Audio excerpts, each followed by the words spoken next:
Well, welcome to another Gazing Monkey video. This is the third in my series of cute English villages.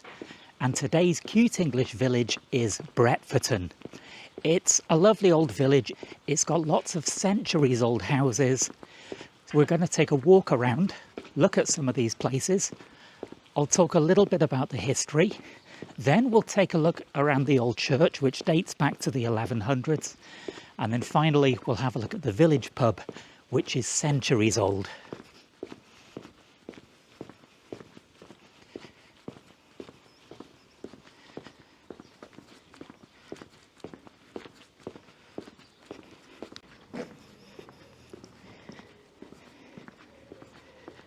So here we are in the village centre. Now, the village itself dates back, I think, to 709.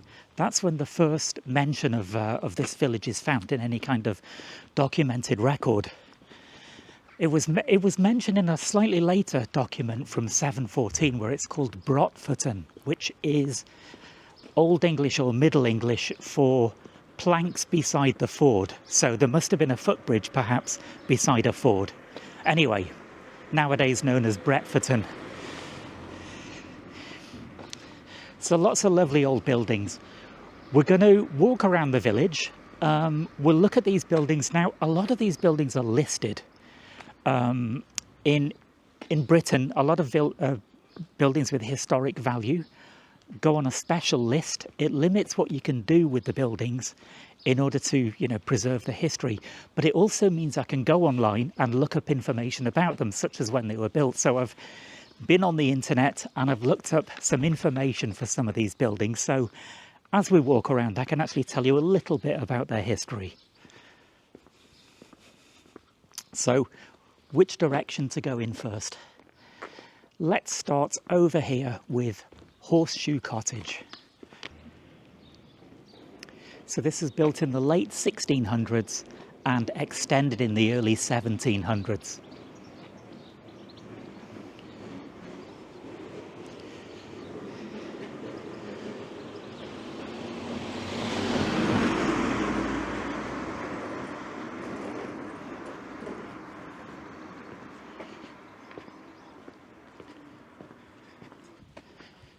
So this little cottage with a thatched roof, also built late 1600s, with some alterations made in the 18 and 1900s. And a very new thatched roof on it. That can't be more than 2 or 3 years old.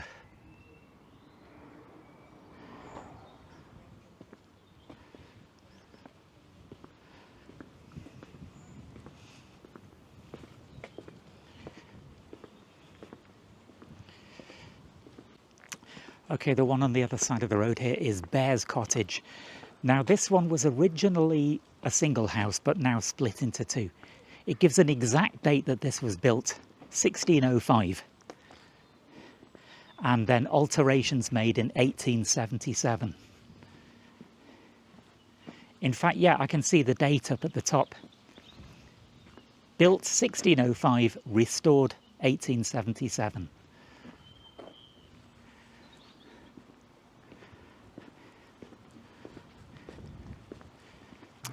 Okay, in through this gate, we have Bretforton Manor. Now, like the previous house, this was also built in 1605, and it was also restored in 1877, suggesting that the manor and the houses next door had the same owner, at least back then. Now, it's behind a hedge. I don't want to poke in too close because, someone lives there. I've got the drone with me, though, so I should be able to send the drone over and get a nice aerial shot of the place.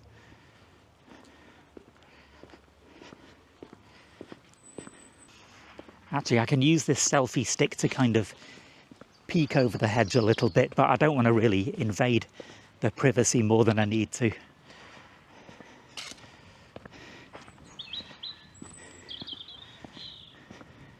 Now, in here we have Bretforton Hall. This was built late 1700s with some alterations in the 1800s. And its architecture and style is very different to anything in the village. It's not really in keeping with this area. So I'm guessing perhaps whoever had this house built had travelled a bit, seen a similar house that they liked and had the same thing built here.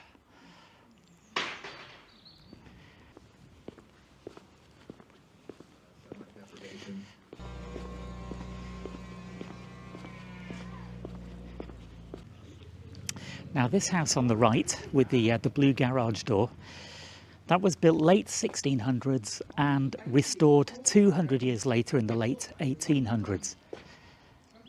Now it just says number 32 at the moment, but it's on the listing. It was called Apple Vale when the property went on the listed register.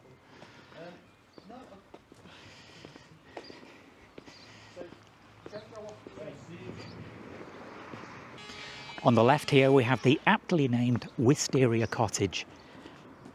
Now there isn't actually a listing for this, so not all old historic buildings are actually on the register, but this does look old. I would guess 1600s again, just from the style of the place. What a lovely house. Okay, over here we have, well, this is listed on the register as Rosemary Cottage, but I see it's now called Bank House. A bit newer than the others, built early 1800s with some alterations made later that century. You can see just from the style it's a bit newer, especially the windows.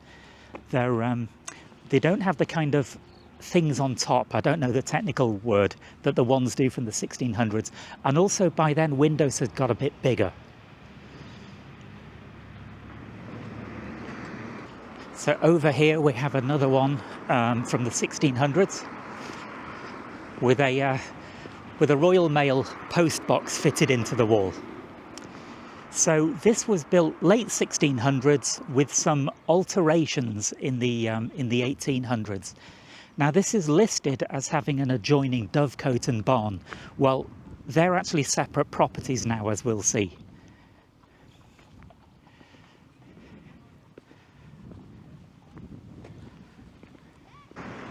Okay, now here I think is the dovecote and barn. Certainly that used to be a barn. Like the house, the dovecote and barn were built in the 1600s. The barn itself was converted into a house in 1987.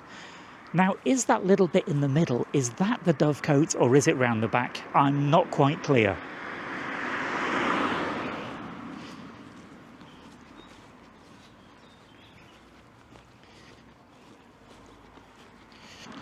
Now these thatched houses on the left, also built in the 1600s, with some alterations in the early 1800s and mid-1900s. These were originally 3 houses, but they've now been knocked through into 2.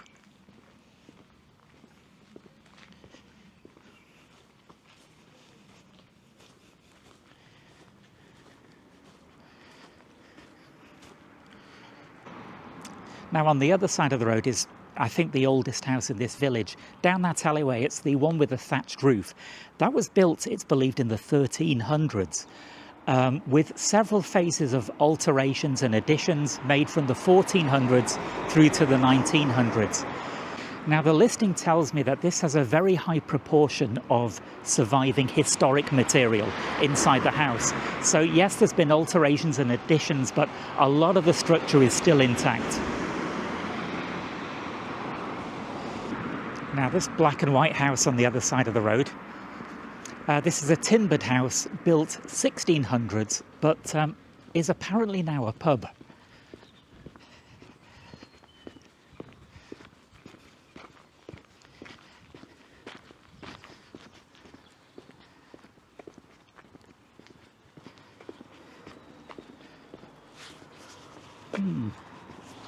Well, no, I don't think this is a pub. This looks to me like it's a private house.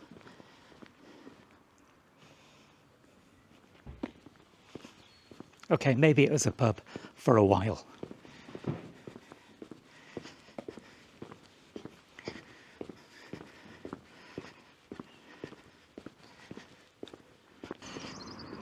These 3 houses were built 1600s with an extension added in the 1700s, so says the listing, and some alterations in the late 1800s.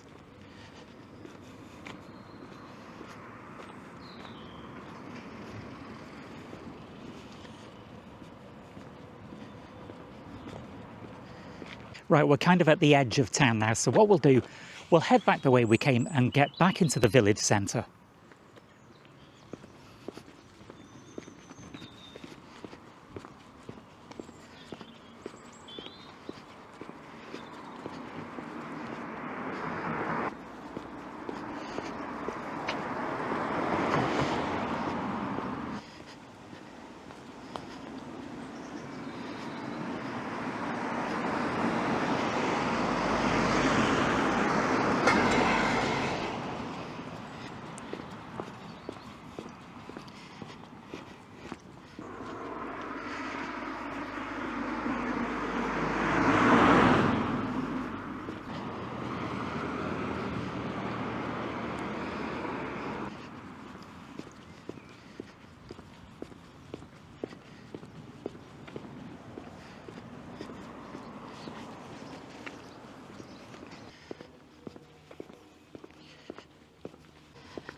great to be off that main road again and onto this quiet one. It's a pity, that lovely old village, but there's a main road running through it with 40-ton trucks thundering through. Not this bit though, this is really peaceful.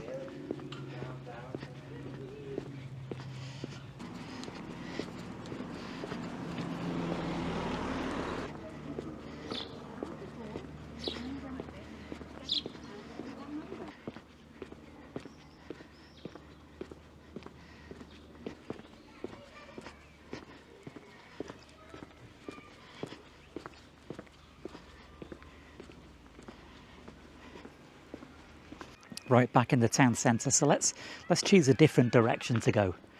Okay, so here we have this old thatched house. This was built in the 1600s with some alterations in the early 1800s and late 1900s. Here we have Church Cottage, built early 1700s and restored in the 1800s. Now, I wonder if this is where the priest, the vicar, used to live with the name Church Cottage. Although vicars' houses are normally much bigger than this. I've seen vicarages that are bigger than the church next to them. Behind me is Myrtle Cottage, which was built in the early 1800s. So again, a bit newer than a lot of the houses in this village.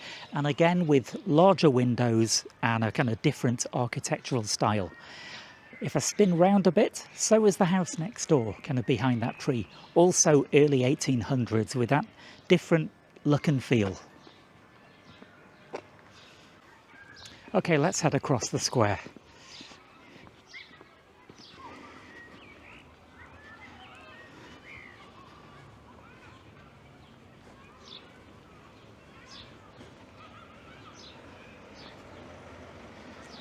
So behind me, that very cute little cottage on the corner, that's Old Fox Cottage.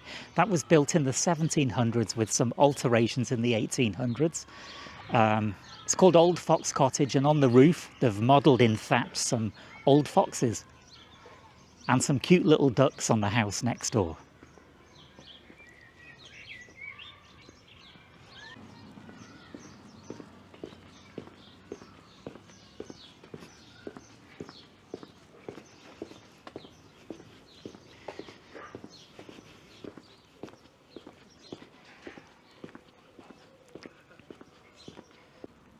So behind me is Corner Cottage, which was built in the 1600s, which is partly timber construction, but also partly stone at the end.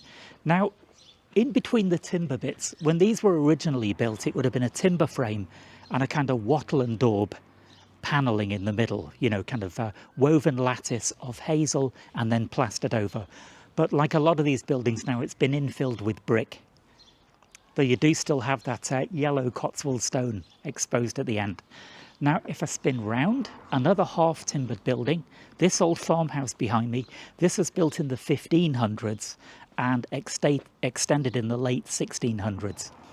The bottom half of it is built in kind of yellow Cotswold stone, but that's been rendered over and painted.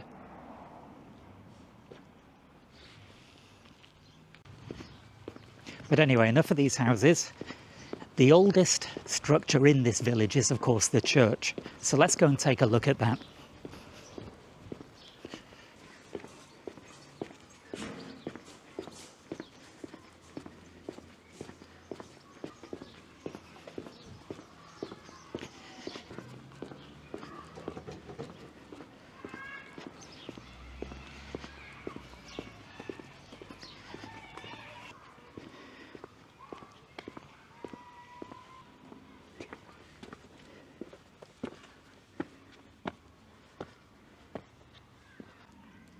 So this is the Church of St Leonard's, built in the late 1100s and then partially rebuilt in the late 1200s, except for the tower. The tower was apparently built in, I think, the 1400s, so I'm not sure what was there before. Anyway, we'll have a quick walk around the outside first, then take a look inside.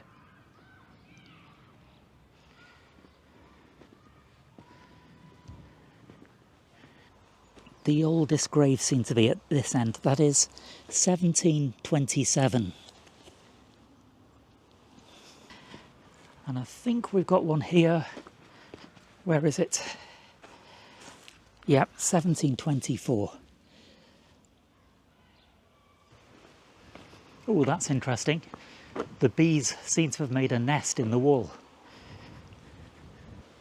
I'll try and get this camera up there. Hopefully they won't attack it.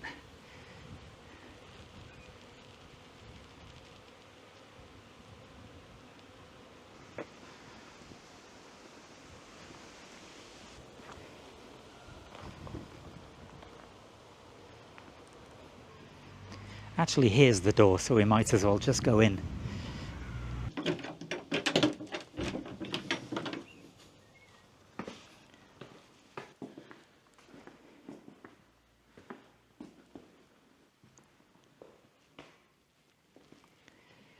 You can see some of those walls are kind of leaning a bit.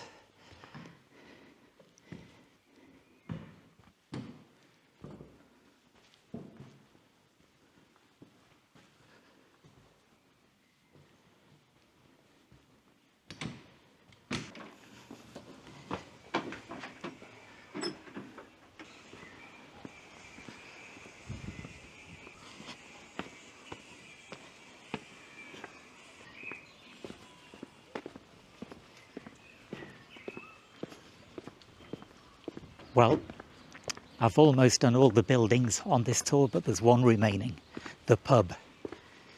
A very old building indeed.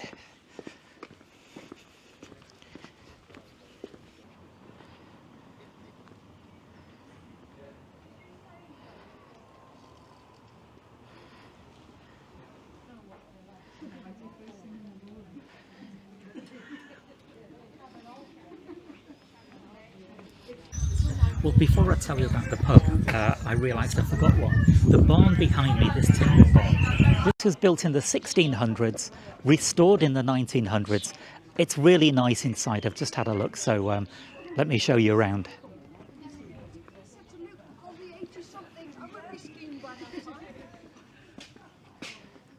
So all the old timber's still on display and strung with hops.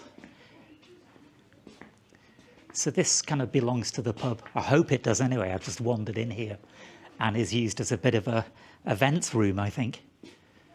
But really lovely space.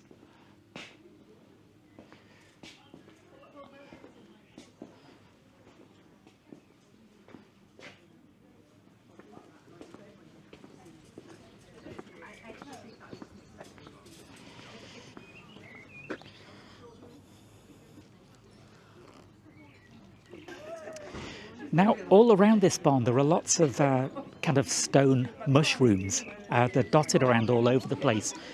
These are ornaments now, but they didn't used to be. When you built a barn like the one behind me, it was often raised off the ground and it would sit on these stone mushrooms. The reason was to help keep the barn dry, but it also stopped mice and rats getting in. You'd prop the barn up on these. I'll try and put a picture up of one sitting on these stones. Any mouse or rat that tries to climb up the stone gets to this 90-degree angle, can't make it into the barn. But anyway, the pub behind me, so extremely old pub, built in the 1400s. Well, the structure's old actually. The pub itself, it's only been licensed as a pub since 1848, so technically it isn't that old a pub. But the building itself was originally a farmhouse, built in the 1400s, extended sometime in the 1600s. I did a bit of filming inside, so I'll show you around inside now.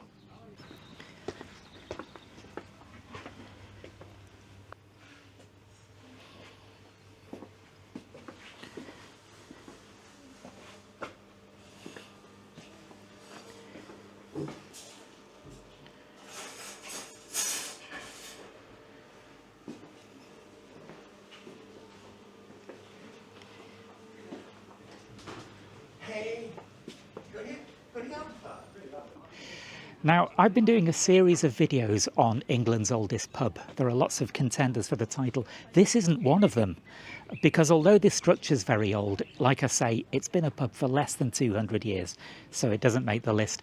But still, lovely place to come. They do food, and of course it's a pub, so they do drink.